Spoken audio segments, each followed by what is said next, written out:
PowerPoint straightened out. I want to thank Swamiji for taking us into such a wonderful, spacious place. It was a little disorienting for me because I went so deep with him that when he was finishing, I suddenly realized, oh, I have a talk to give. I also would like to mention that the cosmology that emerges in psychedelic research is not a new cosmology. It's the same cosmology that has been discovered and emerges in the deepest and the best mystical traditions around the world. We are simply looking at a new set of technology, a new set of techniques for entering into these states of consciousness. It's a pleasure to be with the Time Waiver community again. When I was with you last year, I spoke to you about a book I was writing called Diamonds from Heaven. This book has now been finished and it will be released this coming November. The publisher has given it a new title. Let's see. Oh, there it is. Calling it LSD in the Mind of the Universe. It's not my favorite title. It will always be Diamonds from Heaven for me. A revolution begins with the question, what is it possible for human beings to experience?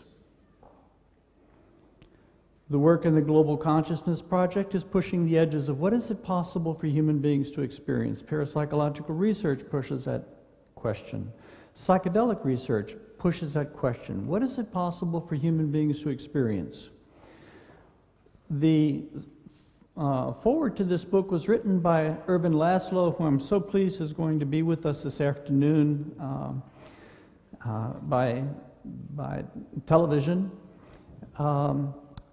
It is Ervin's work to provide, through his mastery of multiple scientific disciplines, to demonstrate that there is a super implicate, super coherent cosmic intelligence that informs time and space. It's my experience and my contention that psychedelics, when they are used in a disciplined and therapeutically structured environment, they give us the opportunity to enter into a progressively deepening experience, a deepening communion with this cosmic intelligence.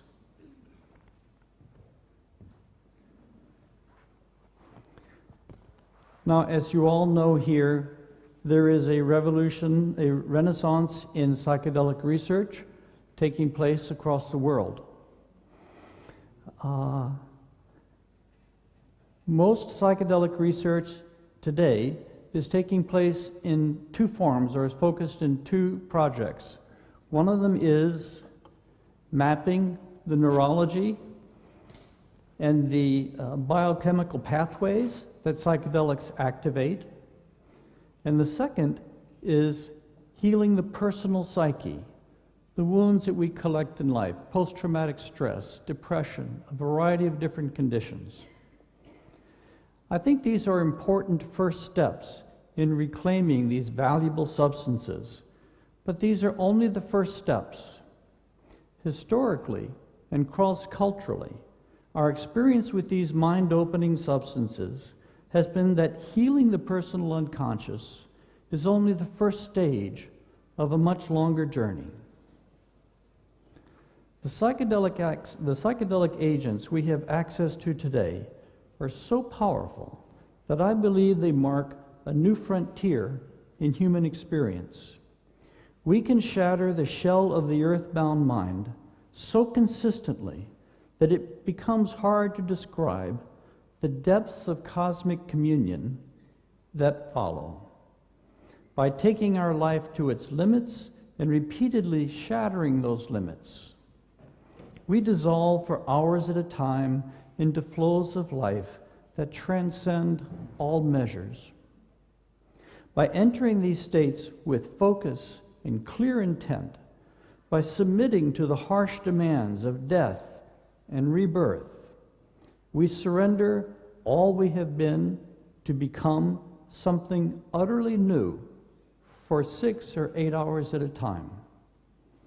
A being who can do things we could never do, a being who can know things that we could never know. As we enter larger and older levels of existence, the universe receives us and tutors us. It rewards our courage with exquisite intimacies, drawing us into almost unspeakable ecstasies of discovery. Now, my own psychedelic journey began 40 years when I was a brand new academic, fresh out of graduate school, and I met the work of Stanislav Grof, and I read these two early books by him, Realms of the Human Unconscious, which was published in 1976, and for me, I'm reading this in 1979, and then quickly followed by LSD Psychotherapy, where he sets out the methodology of working clinically, therapeutically, and in a very disciplined, structured manner with psychedelics and integrating them into the therapeutic process. I want to emphasize that what I'm describing today is not tripping. It's not the recreational use of psychedelics. It's not the careless engaging of these states of consciousness. These are amplifiers of consciousness. And when we contain that amplified consciousness, when we take it into a meditational situation, when we take it into a kiva, completely isolated from the outside world, and use this energy to drive deeper and deeper and deeper into consciousness, that's what I'm talking about. That's what Stan Grof's work is exploring. So first, let me say a few words about the protocol that I used, and then describe where this journey that I'm telling the story of in LSD in the Mind of the Universe, where it went. Most of you who know Stan Grof's work, and I have to assume a certain familiarity here, most of you who know Stan Grof's work know that the fundamental distinction he drew in their methodology was low-dose psycholytic therapy and high-dose psychedelic therapy. Psycholytic therapy was basically working with lower doses of psychedelics, maybe up to between 40 and 100 sessions, where you peel the unconscious layer by layer, stripping down the various levels of trauma or angst or pains that we carry, bit by bit. In Spring Grove Hospital in Baltimore, Maryland, they developed a different form of therapy, high-dose psychedelic therapy, but the strategy was quite different. There, the strategy was to take an overwhelming dose, a very high-level dose of psychedelics, about 500 micrograms, and blow through all the levels of consciousness and try to trigger a near-death experience. They were working with patients who were going to die, terminally ill cancer patients. And they wanted to see if they could trigger a confrontation with the universe that would give them a glimpse of where they were going, and so reduce the anxiety of death. And they succeeded in doing so. Now, I came along and I thought, well, if you could use psychedelics in this manner safely 3 times, and their protocol was limited to a maximum of 3 doses per patient, if you could do this work safely 3 times, then you could do it safely more than 3 times. And that's what I set out to do. I began a quiet, covert, because I couldn't do this work legally. I had to kind of create a barrier between my professional life as a professor of religious studies and my personal life, where I began this systematic work of exploring my own consciousness using Stan Grof's protocols in psychedelic therapy. It ended up being 73 high-dose sessions. I worked at 500 to 600 micrograms, spread over 20 years. I did 4 years of work. I stopped for 6 years for reasons that I explain in the book. And then I did another 10 years of very intense work. I did this all between the time when I was 30 years old and 50 years old. I stopped in 1999. And it's taken me this long to digest everything that I had experienced, to put it in an organized fashion, and to basically write it down in a way that I could share it with other people. And it's not that, what's not important is that I experience these things. What's important is that these levels of consciousness are available for everyone to experience whether through psychedelics or through non-psychedelics, because it's the nature of the universe itself. I want to emphasize that I'm not a psychologist and I'm not a therapist. I didn't go into this work seeking healing, though I received much healing. I'm a philosopher. I was trained as a philosopher. And I had a philosophical agenda. And in this, I traced this work back to William James in his Varieties of Religious Experience, where he talks about his experiences with nitrous oxide. And the essence of this new philosophical modality is this. First, 3 steps. First, to push the boundaries of consciousness as hard as possible, or to push the boundaries of consciousness.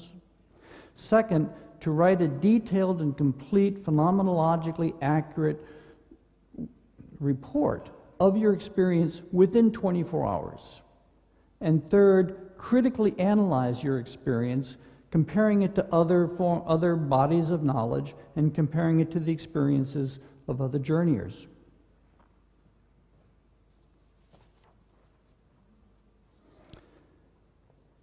So, a few words on the methodology.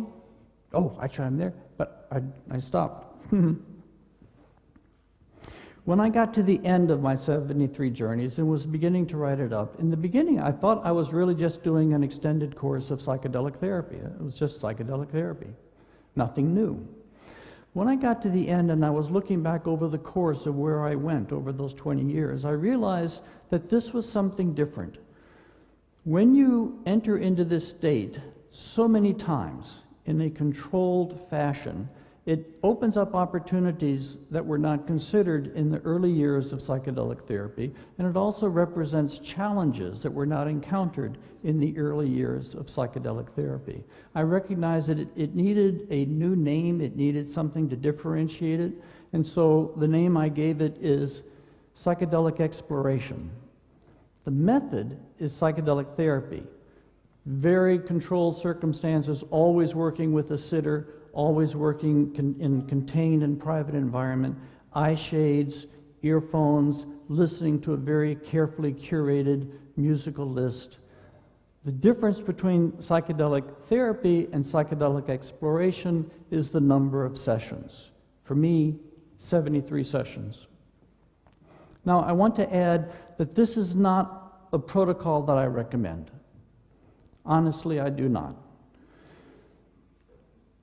At the time, I thought I could do this work safely, and I did do it safely. I always stayed within the limits of safety. But I found that pushing yourself that hard, that deeply into the universe generated complications that it took all of my resources to manage in the course of this time. If I were doing this work over again, I would be much gentler on myself. I would balance high-dose sessions with low-dose sessions. And because LSD tends to be a high-altitude psychedelic, I would balance working with LSD with working with psilocybin and ayahuasca, which are more body-grounded psychedelics. I think a more nuanced approach would produce better results. Now, I did this work as systematically as I could. I had very, very detailed records, came out with about 400 pages of my psychedelic journal. I kept track of all the dates, of course, of my sessions. I even looked at the astrological variables when I began to understand from Stan and from Rick Tarnas their proposal that there is a correlation between the outer planets and what happens in one's psychedelic sessions. And I should mention that my protocol was highly standardized, which allowed me to minimize as many variables as possible. I always had the same sitter, who was a clinical psychologist, whom I happened to be married to at the time. It was very handy.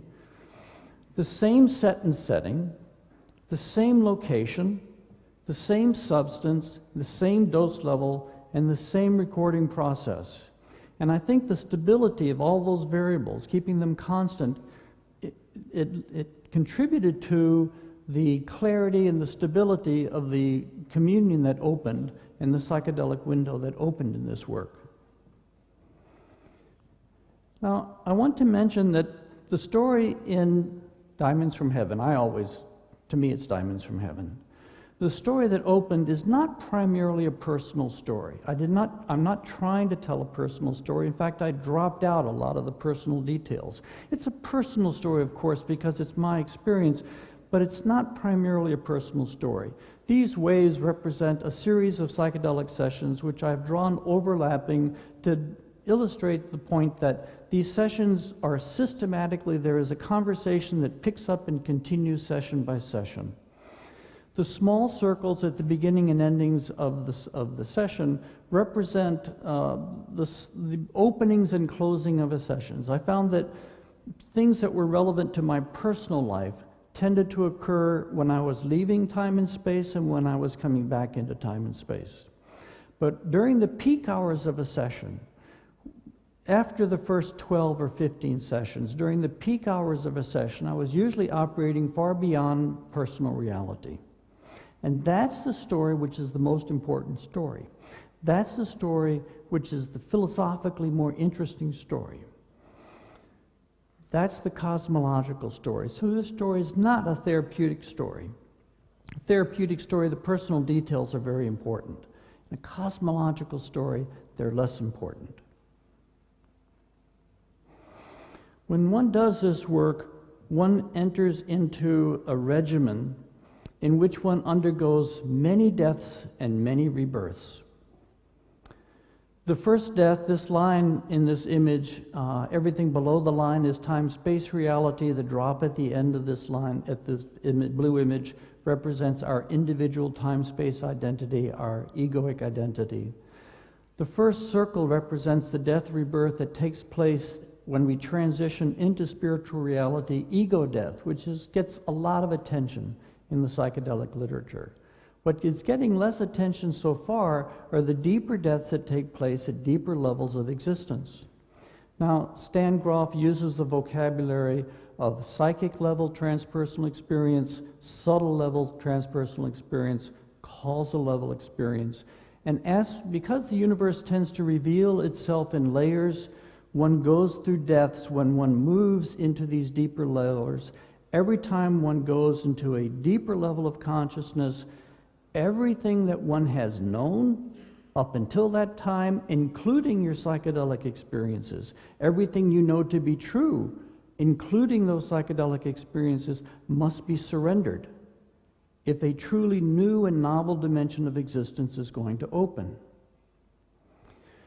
When I was evaluating all of my experiences, one of the questions I asked myself was, okay, there were many, many deaths, but how many fundamental core death rebirth transitions did I go through?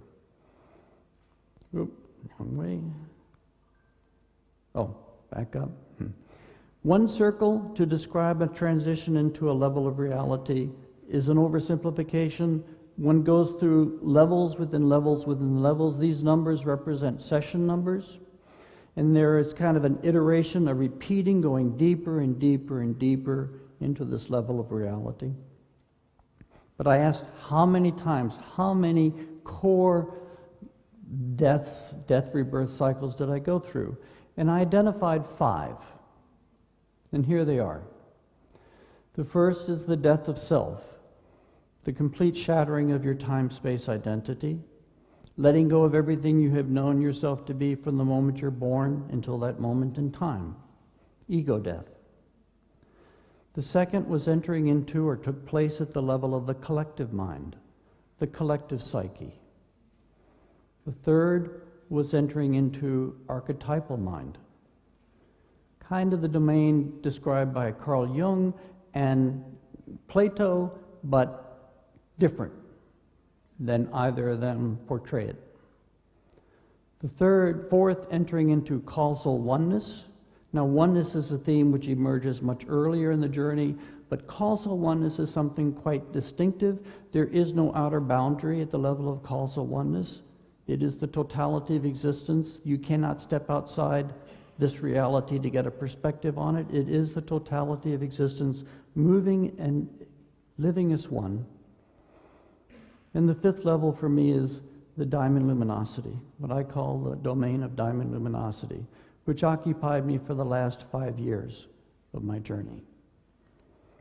Now, what I'd like to do now is shift to the book and simply take you through or show you the relationship between these stages and the chapters of the book. The easiest way to do this is just do it maybe something like this. To the death of self, there is the chapter Crossing the Boundary of Birth and Death. There's a methodology chapter first explaining the methodology and the protocol, but then Crossing the Boundary of Birth and Death. Exploring collective mind, there are 3 chapters that address this. The first has to do with the ocean of suffering. The second is Deep Time in the Soul, or the 5th chapter, Deep Time in the Soul. And the 6th is Initiation into the Universe. I'm going to come back, so I'm just going to push through here. Archetypal Mind, there is a chapter called The Greater Real of Archetypal Reality. Causal Oneness, there is a chapter that I call A Benediction of Blessings. Diamond luminosity is discussed in chapter 10, which is the largest number of sessions in the book, 26 sessions, almost a third of the entire journey. But before I talk about diamond luminosity, I talk about the birth of the future human, which I have to drop back, and this is a series of experiences that actually began during the initiation of the universe and continued into the diamond luminosity work. And at the end, after everything was said and done, when I was in the last year of this work, a final vision, which was the capstone of the birth of the future human work. So it's impossible to do more than just touch on a few themes, a few descriptors of these chapters to give a sense of the trajectory of the work. So first, let's do that, and then let's move this over.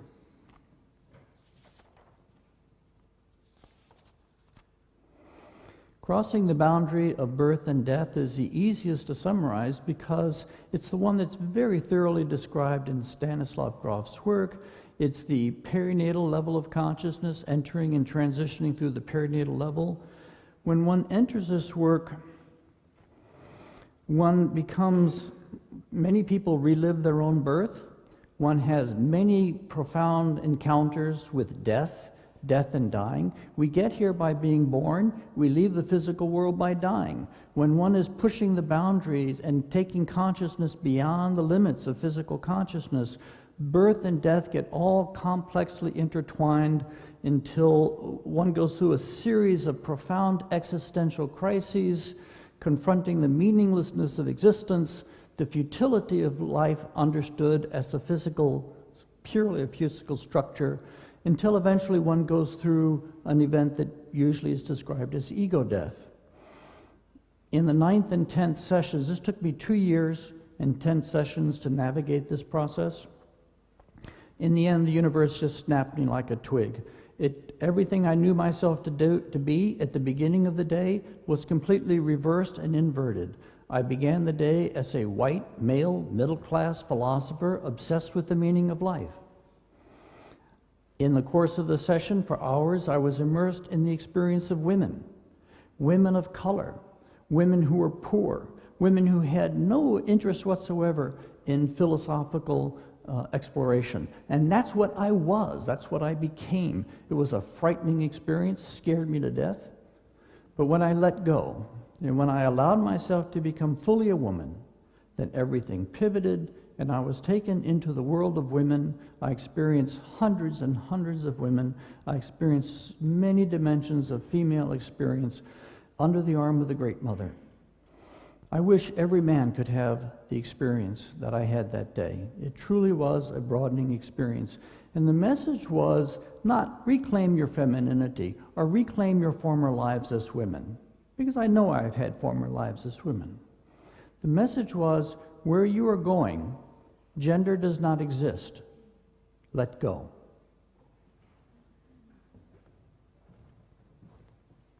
Excuse me.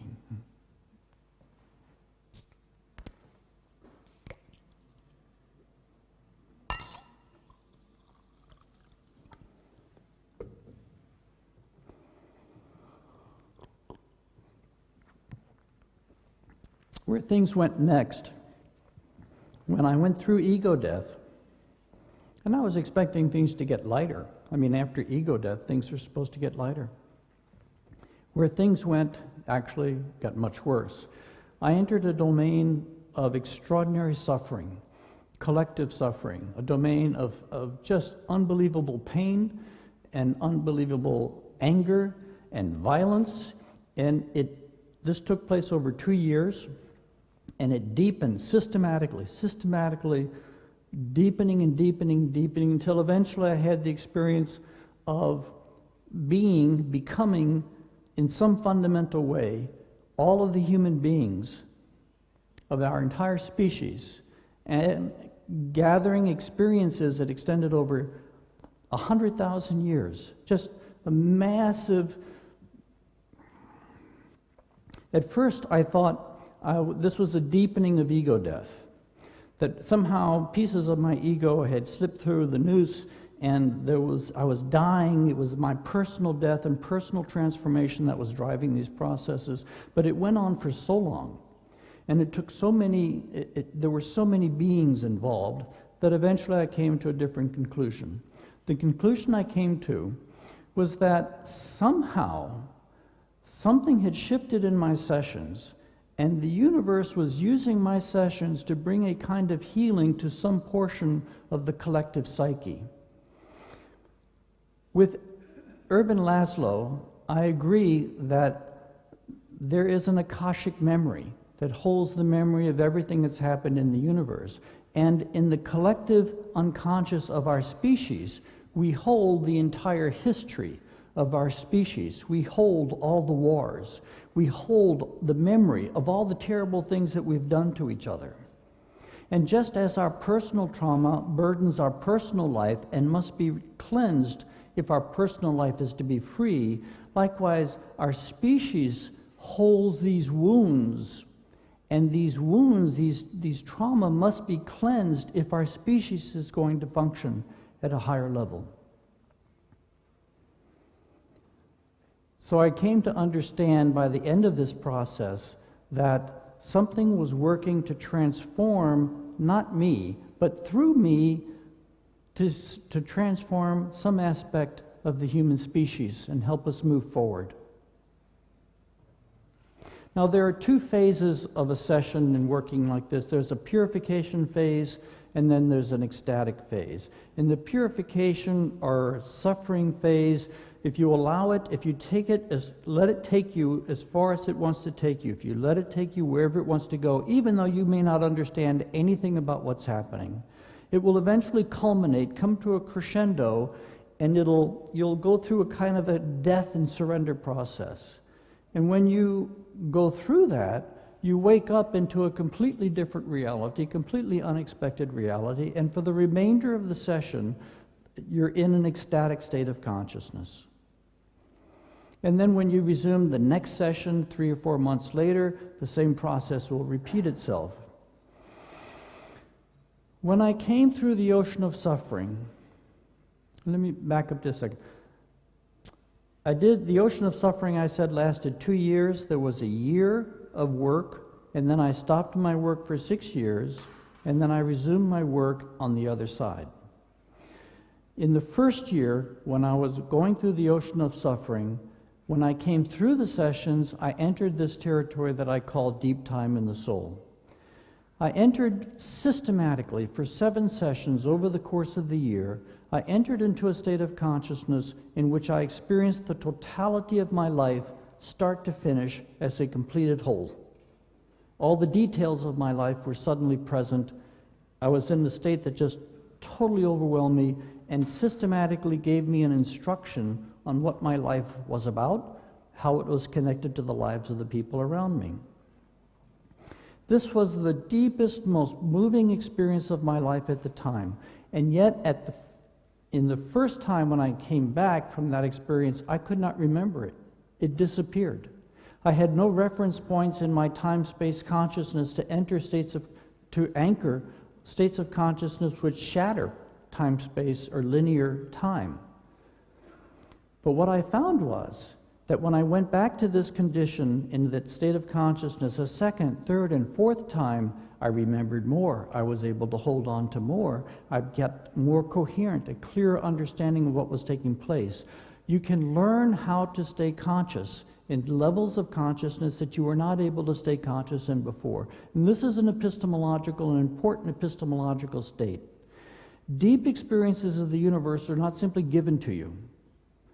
First, you have to get to that level of reality to have these experiences, but then you have to train yourself. You have to be taught by the universe how to stay conscious in levels of consciousness that previously you would not be able to stay conscious in. It takes a great deal of discipline and training, and the universe will train you to have accurate recall of levels of consciousness that were previously completely novel to you.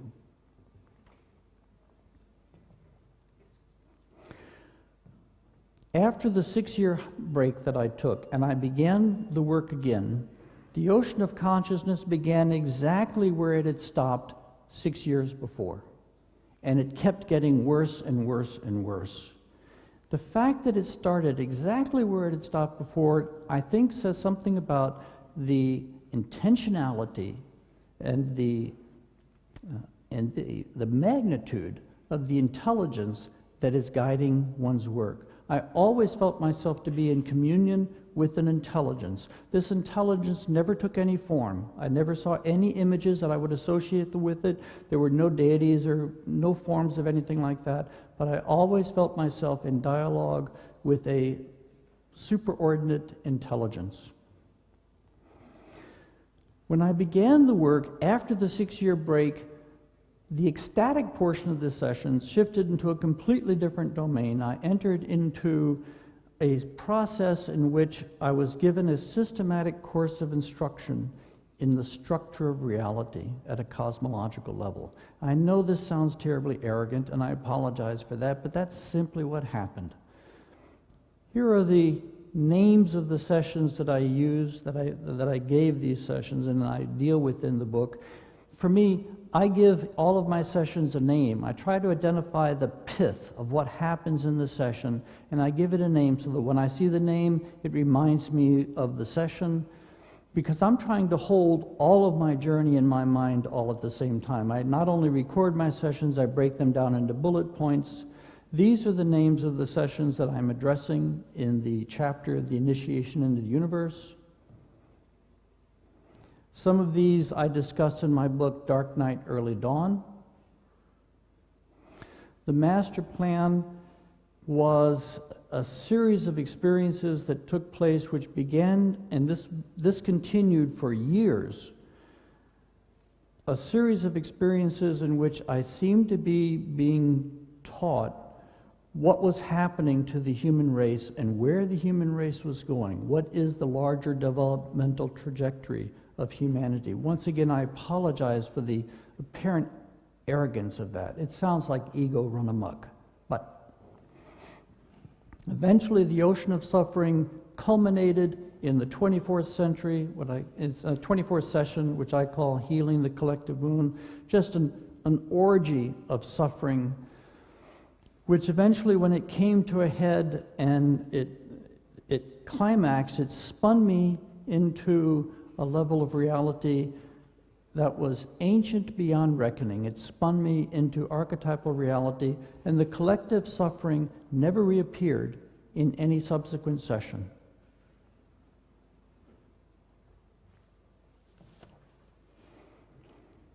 Where I went next was into the greater real of archetypal reality.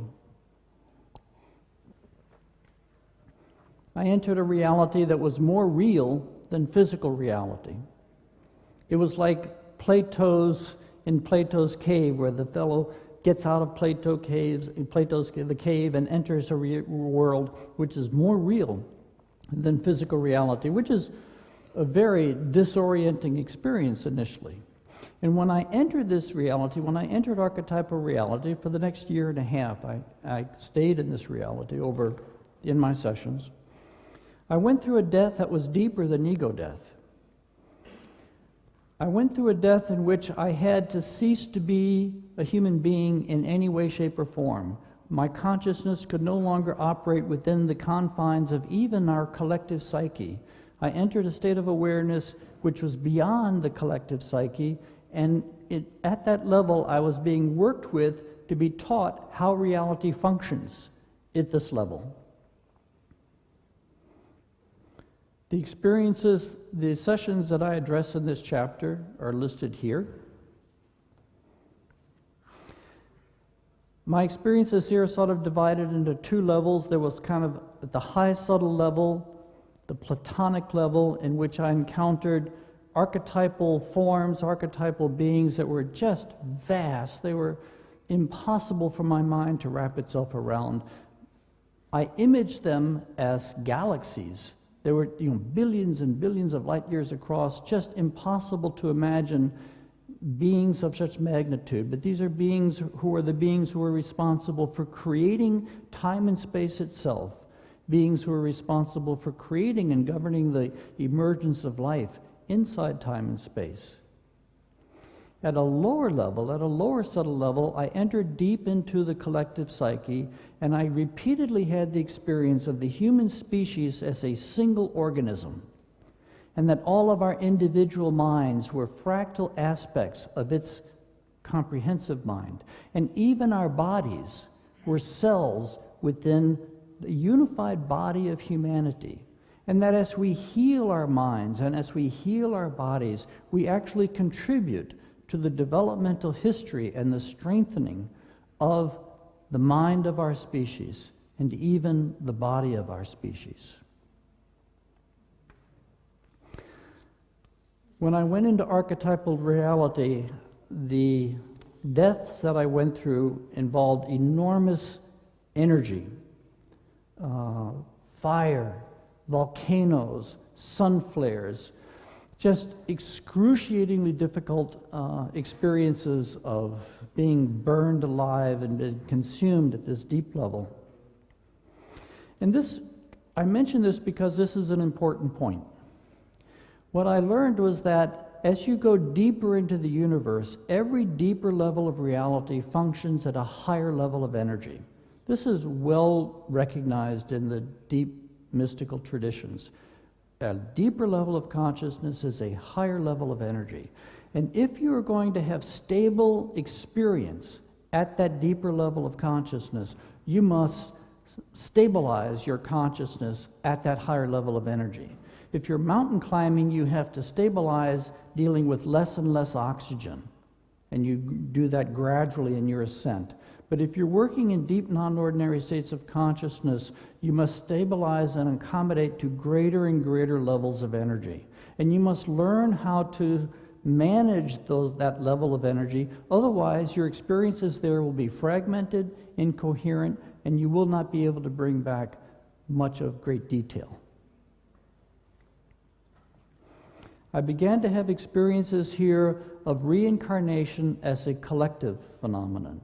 Now, I've written a book on reincarnation, and the story I tell there is that reincarnation is kind of I thought of it as an individual soul story.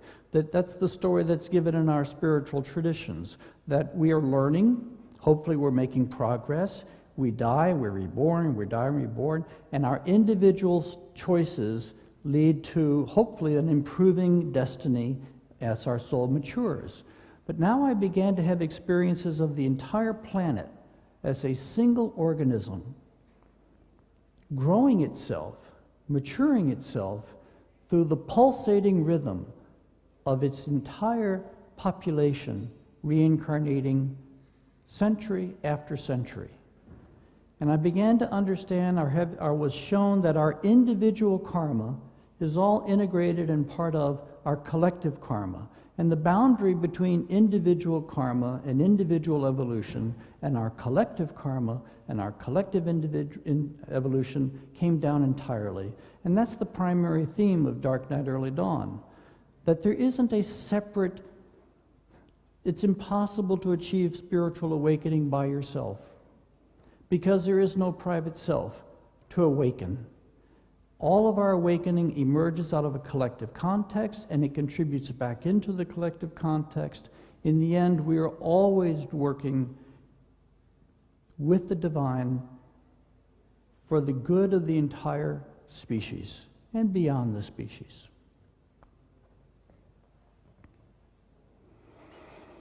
After the time spent in the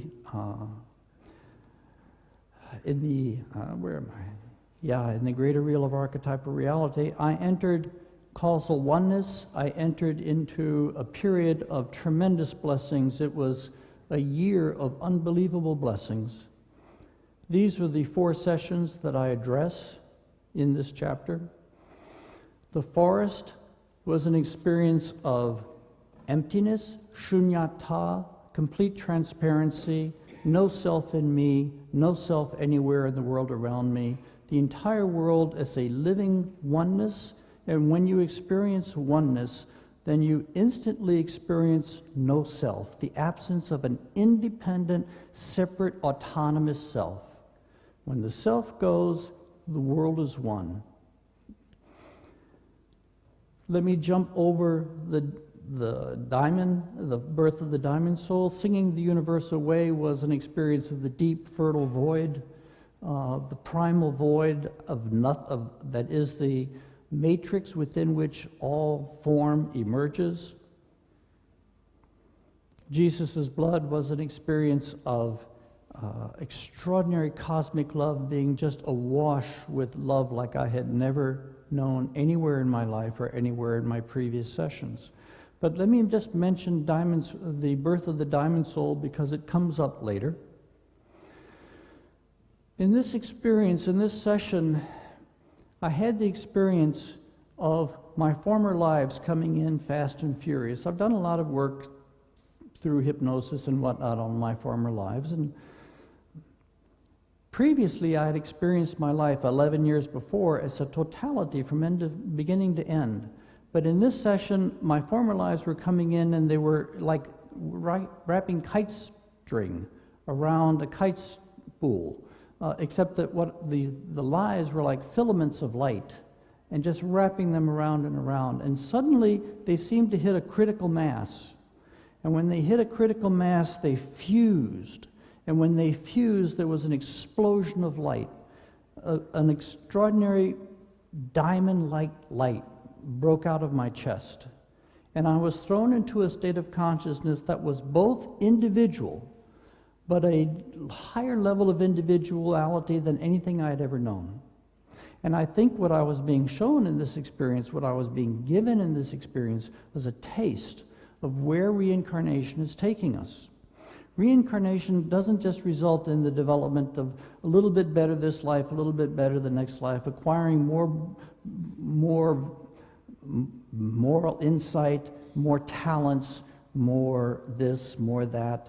Eventually, sooner or later, all of our experiences, all that we have lived and learned in all of our different lives, eventually all those experiences which we remember when we die, in this, we die, we expand into the soul, we come back into egoic awareness, we expand into the soul, back into egoic awareness.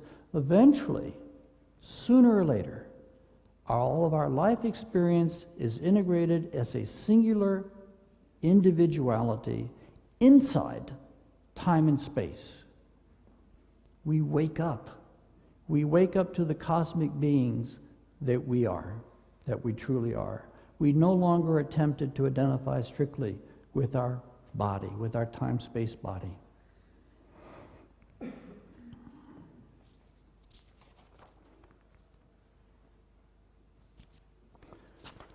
From here, the work went into the diamond luminosity work. But before I go into that, I need to backtrack a little bit and talk about the birth of the future human. I mentioned that in the initiation into the universe work, I started having a series of visions about the evolution of humanity.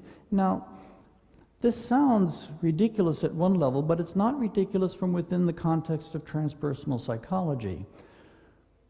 When you shatter your individual consciousness, you don't simply flip into totality of oneness consciousness, but you open into a multi-layered experience, a multi-layered universe. And one of the layers of that universe is the consciousness of our species. And when you open to the consciousness of your species, it's only natural that you would get insights into the growth of this species, where we came from, where we are, and where we're going. In my sessions over 5 years, I was given repeatedly the same kind of story, different aspects, which I address in this chapter. I gathered all the different visions having to do with the future of humanity into this chapter. The first is the visions of awakening, 6 visions describing a profound awakening of the human psyche and the human heart. A profound, what I call the Great Awakening, an awakening of a shift in the fundamental architecture of the collective unconscious. A year and a half later, after those first series of sessions, I was taken deep into deep time, beyond personal deep time, deep into collective deep time. And I was taken into what appeared to be the death and rebirth of our species in the near future. I experienced this. I wasn't given any information about how or when or why, except that it would seem to be triggered. There was a global systems crisis that seemed to be being triggered by a global ecological crisis. I experienced the fact of this transformation, and I was given a lot of insights into some of the mechanisms of how we would make this transition as quickly as we need to do it. We have so little time to make the transition, and it has to do with understanding the collective psyche. It has to do with understanding that our collective unconscious is a field, and that when this field is hyperstimulated with the suffering that we are entering into, it becomes so hyperstimulated it enters into nonlinear or far from equilibrium conditions, and that there is a certain structural parallel between what can happen in a psychic field when it is pushed into nonlinear conditions and what happens in physical fields when they are pushed into nonlinear conditions. And we can extrapolate some of the insights from physical fields and understand what might happen in a psychic field when it is pushed into nonlinear conditions. Specifically, the capacity for rapid accelerated change, heightened creativity, and the emergence of a higher self-organization. In my visions, in my sessions, it was always, this is going to happen faster than anyone can imagine, faster than you can imagine, faster than you can imagine. The pace of our development in the past was irrelevant to the pace of our development in the future. And it has to do with what's happening at a deep collective psychic level.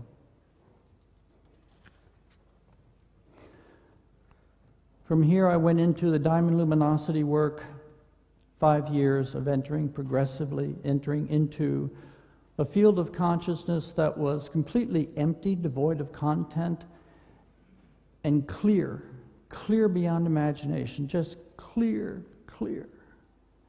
breathtakingly luminescent.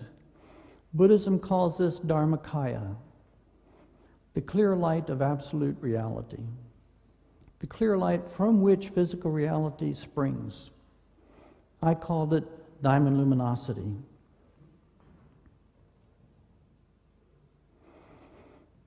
My time is running short. I can only go through so much because I take comfort that all of this is in the book and you'll be able to go into greater detail when you see it.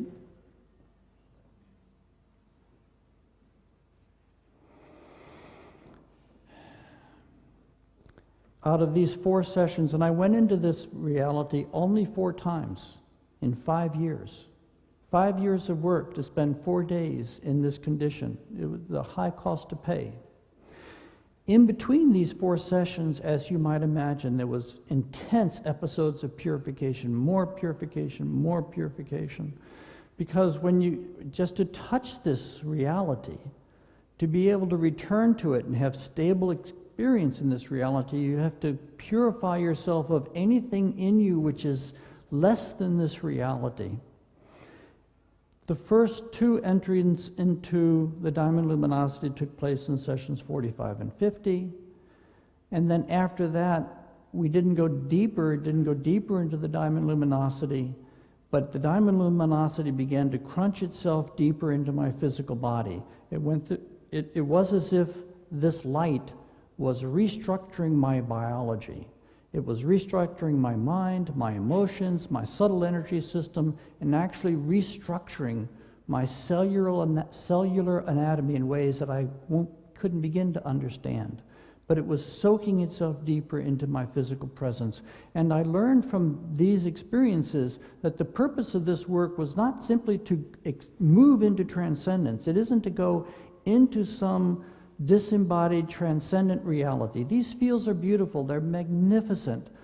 But the goal of the work was not transcendence ultimately. The goal was to bring this reality deeper into our physical existence, to let as much of spiritual reality as possible enter into our physical awareness, and to transform our lives so that we become an integrated whole, a being that balances spiritual reality and access to spirituality and the magnificent universe which has been gestated inside spiritual reality, the reality of time and space.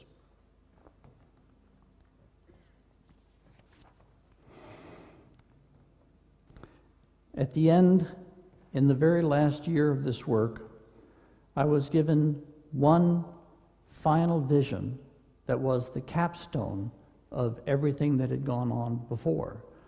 In this final vision, the universe put me through the absolute worst strip-down process that it had ever put me through before. It was just a cascading, absolute loss of control, stripped down, dying, growing deeper and deeper and deeper, until eventually it spun me deeper into deep time than I had ever been before. And I haven't even tried to explain what deep time is, but again, it's in the book. It took me into a state of consciousness in which I was able to experience 100,000 years kind of as a simultaneous present. I began to experience time in terms of the dying of whole life as a pulsation of death and rebirth. I experienced whole generations dying every few seconds, being born and dying every few seconds. Just a radical expansion of the time frame. I was given an experience of what the Buddhists would call samsara in the raw. Everything in this world being born, dying, conserving, growing, integrating, being born, dying. And in this context, I was given 3 teachings, which I'll just mention.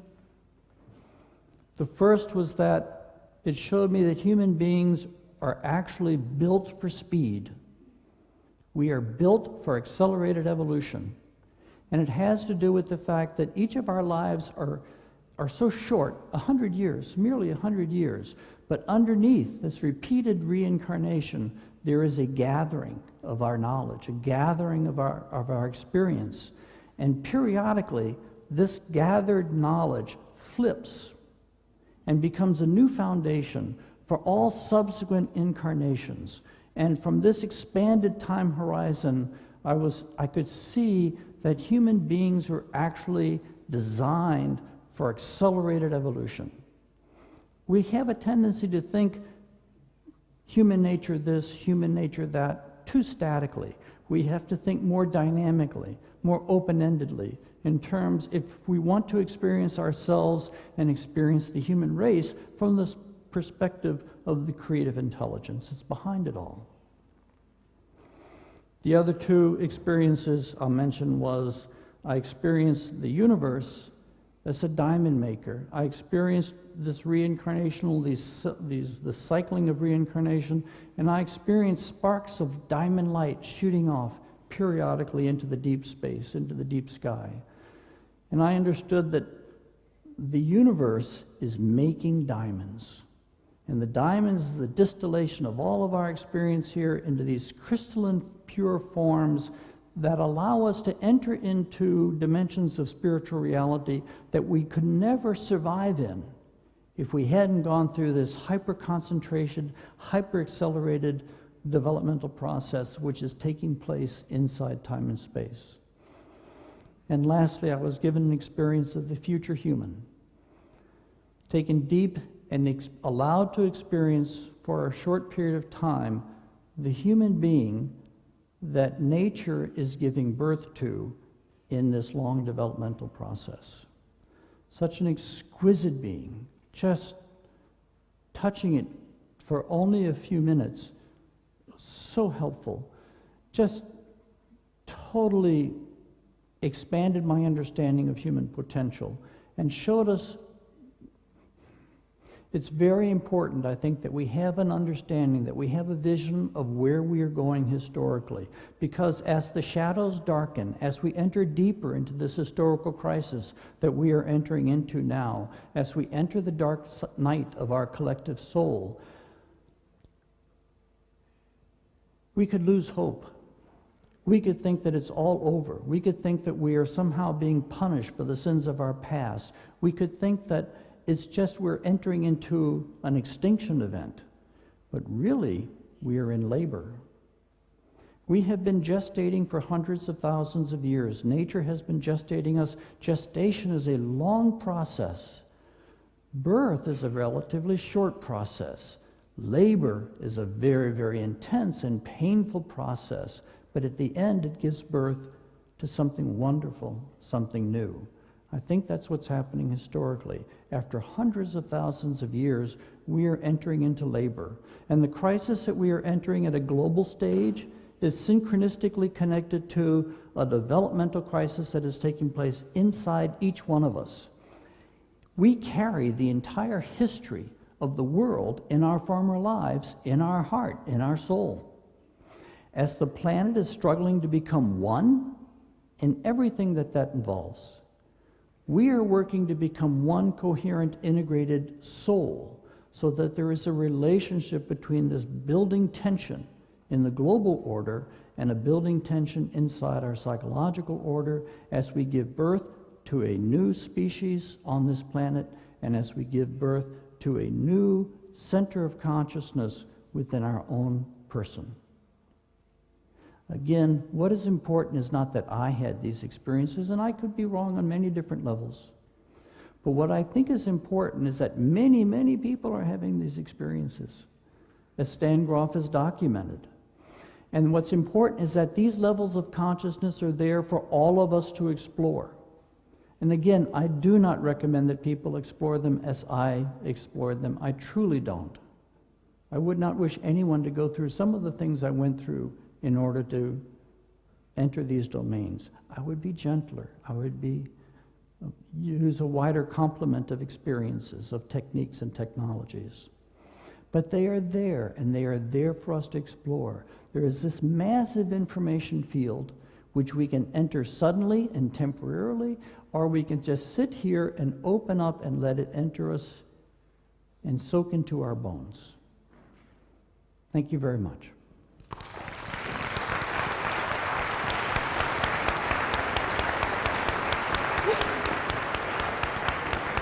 Thank